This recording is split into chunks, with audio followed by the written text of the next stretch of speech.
Hagbay ra mga tao mga higala ga panawagan kang Pangulong Bongbong Marcos nga iuli kini dapat mga higala nga to sa PhilHealth.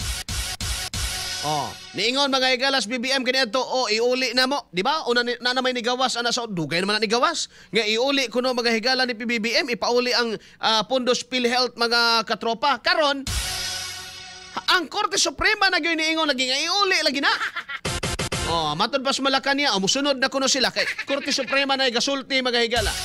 Wala nila huna-hunaa ba no? Nga kini mga higalang ginaingon nila nga excess funds nga 60 billion nga giuli mga higalang gibalik nila sa nasudnon nga panudlan ng National Treasury. Wa nila huna-huna ag kaasa to gikan mga higalang nga pondo. Gikan kadto mga igsoon sa kontribusyon sa matag Pilipino nga nagabayad mga higala, bayad way kusmod kay wa kay mahimo kay automatic deduction diha mga higala sa imong payroll ang PhilHealth mga katropa. Bullseye.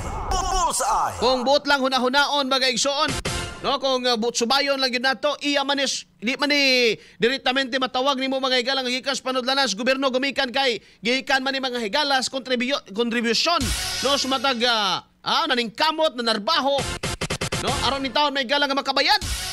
Pero gikuha gibalik kunuhay dito mga higalas panudlanan.